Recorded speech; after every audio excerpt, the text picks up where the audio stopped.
তাহলে আমি হিরো আলম কি অপরাধ করছি, আমাকে কেন ফিরে দেওয়া হবে না? আমরা এই আওয়ামী লীগের আমলে মার খেয়েছি, আমার একটাই দাবি, আমার এমপি পদ ফিরে দেওয়া হোক। বিষয়টা ক্লিয়ার করা কিছু নেই, আপনারা সবাই জানেন এই আওয়ামী লীগের আমলে যে নির্বাচন করে ইশরাককে জুলুম করেন, তার প্রার্থীটা বৈধ ঘোষণা করে তাকে করেন ফিরে দেওয়া হয়। আমার নিজের জীবন কয়েকবার দেওয়া গেছে, আপনার নিজেরাও দেখছেন যে তাকে জুলুম করেন এমপি পদ ফিরে দেওয়া হয়। আমার কথা আইনের প্রতি শ্রদ্ধা রেখে বলতেছি, সারা বাংলাদেশের একটাই কথা বলতে চাই, ইশরাককে জুলুম করে তার প্রার্থীটা ফিরে তাকে মনে করেন মেয়র পদ ফিরে দেওয়া হয়। আমি হিরো আলম 4 বার জাতীয় সংসদ নির্বাচন করেছি, 2 বার আপনারা দেখছেন আমি পাস করেছিলাম এবং আমার মৃত্যুর মুখে আমি তাকে ফিরে এসেছি।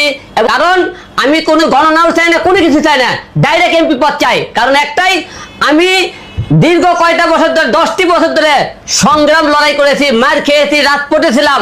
আওয়ামী লীগের আমলে যখন বিএনপির অনেক নেতাকে দেখছি, আপনারা মনে করেন আড়া জঙ্গলে ঘুম পাচ্ছে, রাস্তার মধ্যে কথা বলেনি, আমরা সকল বুক ফুলে কথা বলছি।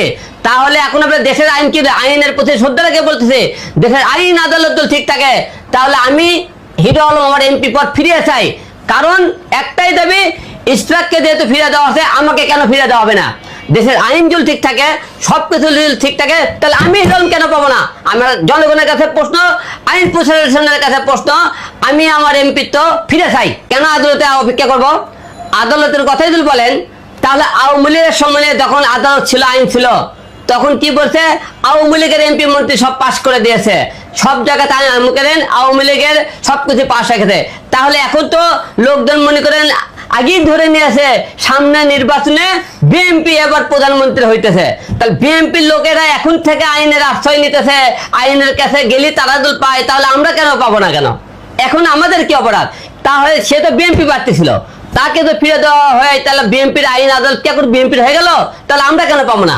তাহলে আইনের প্রতি শ্রদ্ধা রেখে বলছি, তারা তো ফিরে পায়, তাহলে আমরা কেন পাবো না? আমরা তো মামলা করানো আছে, আমি মামলা করছি না, আমরা আওয়ামী লীগের মামলা করছি, আমাকে মামলা তারা লাইনি, আমরা তো কোর্টে মামলা করানো আছে। আমি 4 বার নির্বাচন করতে 4 বার মার খেয়েছি, 4 বারই মামলা করেছি এবং আপনারা সবাই জানেন আমি 2 বার কিন্তু পাশও করেছিলাম।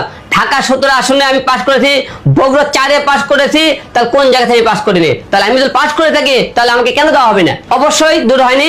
এবং একটার কথা, সবচেয়ে বড় কথা কি, যেহেতু মনে করেন ইশরাককে ফিরে দেওয়া আছে, আমি যেহেতু 4 বার নির্বাচন করেছি, আমি অনেক অন্যায় অত্যাচার হয়েছি, আপনারা সবাই জানেন। আমি যদি এমপি হওয়ার যোগ্য হয়ে থাকি, প্রার্থী দল ফিরে পাওয়ার জন্য যোগ্যতা থেকে থাকে আমার, তাহলে আইন আদালতের কাছে শ্রদ্ধা জানাবো, আমার প্রার্থীটা যেন ফিরে দেওয়া হয়, আমি এমপি পদটা ফিরে চাই।